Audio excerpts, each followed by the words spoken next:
Okay Nawaz, ഈ തിരൂർ മണ്ഡലത്തെ താങ്കൾ പ്രതിനിധീകരിക്കുന്നത് അല്ലേ? താനൂർ. അപ്പോൾ ഈ താനൂർ മാറിപ്പോകും, സ്ഥാനാർത്ഥി അങ്ങോട്ട് മാറിയതാണ്. കുഴപ്പമില്ല, നമ്മൾ എന്തായാലും UDF ആണല്ലോ, ഇപ്പോൾ വ്യത്യാസമില്ല. അപ്പോൾ ഒരുപക്ഷെ ഒരു പൊളിറ്റിക്കൽ സുനാമി പോലെ എനിക്ക് ഫീൽ ചെയ്യുന്നു. കാരണം ആർക്കും പിടിച്ചേക്കാൻ പറ്റാത്തൊരു സുനാമി പോലെ ഫീൽ ചെയ്യുന്നു. അപ്പോൾ ഇന്ന് ആലോചിക്കുമ്പം എന്തുകൊണ്ടായിരിക്കും താങ്കളെ തിരഞ്ഞെടുക്കാൻ അവിടുത്തെ ജനങ്ങൾ തീരുമാനിച്ചത്? ഇനിയിപ്പോൾ കള്ളമൊന്നും പറയണ്ട, അടുത്ത 5 വർഷത്തേക്ക് പേടിക്കണം. അബിൻ പറഞ്ഞ മറുപടി ഞാൻ പറഞ്ഞു. ഞാൻ അവിടെ അതിന് കൊള്ളാവുന്നതായതുകൊണ്ടാണ് ഞാൻ പറയേണ്ടത്, പക്ഷെ ഞാനത് പറയുന്നില്ല. പറയണം. യഥാർത്ഥത്തിൽ താനൂർ നിയമസഭാ മണ്ഡലം ഒരു മലപ്പുറം ജില്ലയാണ്, മലബാറിലെ തന്നെ ഏറ്റവും പാവപ്പെട്ട ഒരു മണ്ഡലങ്ങളിൽ ഒന്നാണ്. കുറേ പാവപ്പെട്ട ജനങ്ങളുടെ തീരദേശത്ത് ഏകദേശം 10-20 വാർഡുകളുള്ളൊരു മണ്ഡലം. ആ മണ്ഡലം പലതും ആഗ്രഹിക്കുന്നുണ്ട്. ഇപ്പോൾ നേരത്തെ പലരും സംസാരിച്ചപ്പോൾ പറഞ്ഞല്ലോ, ഇപ്പോൾ ഭരിച്ചുകൊണ്ടിരിക്കുന്ന കഴിഞ്ഞ സർക്കാർ, ആ സർക്കാരിൻ്റെ ഏറ്റവും വലിയ കുഴപ്പം എനിക്ക് തോന്നിയത് സാധാരണക്കാരനെ കേൾക്കാൻ തയ്യാറായിട്ടില്ല എന്നുള്ളതാണ്. അവരെ അതെ, തീർച്ചയായിട്ടും. അപ്പോൾ അവരുടെ മന്ത്രിമാർക്കൊക്കെ അതേ സ്വഭാവം ഉണ്ടായിരുന്നു.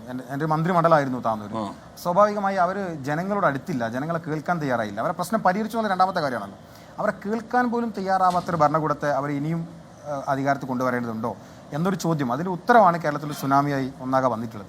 സ്വാഭാവികമായി താനൂരിനൊരു ഒരു കൾച്ചറുണ്ട്. സാധാരണക്കാരൻ്റെ തീരദേശത്ത് ഒരു 10-40,000 വോട്ടർമാർ തീരദേശത്തുള്ള വളരെ സാധാരണക്കാരായ ജനങ്ങൾ. അപ്പോൾ സാധാരണക്കാരെ സംബന്ധിച്ച് ഈ സർക്കാർ എത്രയോ അകലെയാണ്, ഞാനത് പറയേണ്ടതില്ലല്ലോ, എത്രയോ അകലെ നിൽക്കുന്ന ഒരു ഗവൺമെൻറ്റാണ്. സ്വാഭാവികമായി അവരോട് സംസാരിക്കാനും അവരെ കേൾക്കാനും അവരിലൊരു പ്രതീക്ഷ നൽകാനും. സ്വാഭാവികമായി കേരളത്തിൻ്റെ ചീഫ് മിനിസ്റ്റർ പ്രതിപക്ഷ നേതാവായി നിൽക്കുമ്പോൾ അദ്ദേഹം സംസാരിച്ചത് മുഴുവൻ നാളെയെക്കുറിച്ചാണ്, പ്രതീക്ഷയെക്കുറിച്ചാണ്.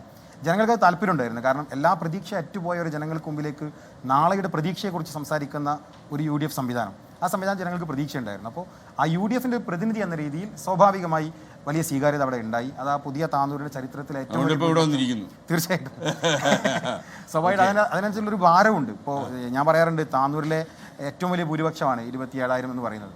സ്വാഭാവികമായിട്ട് അത് നമ്മൾ ആഹ്ലാദമല്ല വർദ്ധിപ്പിക്കുന്നത്, അതിനൊരു കനമുണ്ട്, അവരുടെ ഒരു പ്രതീക്ഷയുടെ ഒരു കനം. തീർച്ചയായിട്ടും ഉത്തരവാദിത്വം വർദ്ധിപ്പിക്കുന്നു. നമ്മളിൽ അവരർപ്പിച്ചിട്ടുള്ള വിശ്വാസം നമ്മളിൽ സ്വാഭാവികമായി അത് തിരിച്ചു കൊടുക്കേണ്ടതിന് ഒരു കനത്ത വർദ്ധിപ്പിക്കുന്നുള്ളതാണ് ഏറ്റവും പ്രധാനമായും തോന്നിയിട്ടുള്ളത്.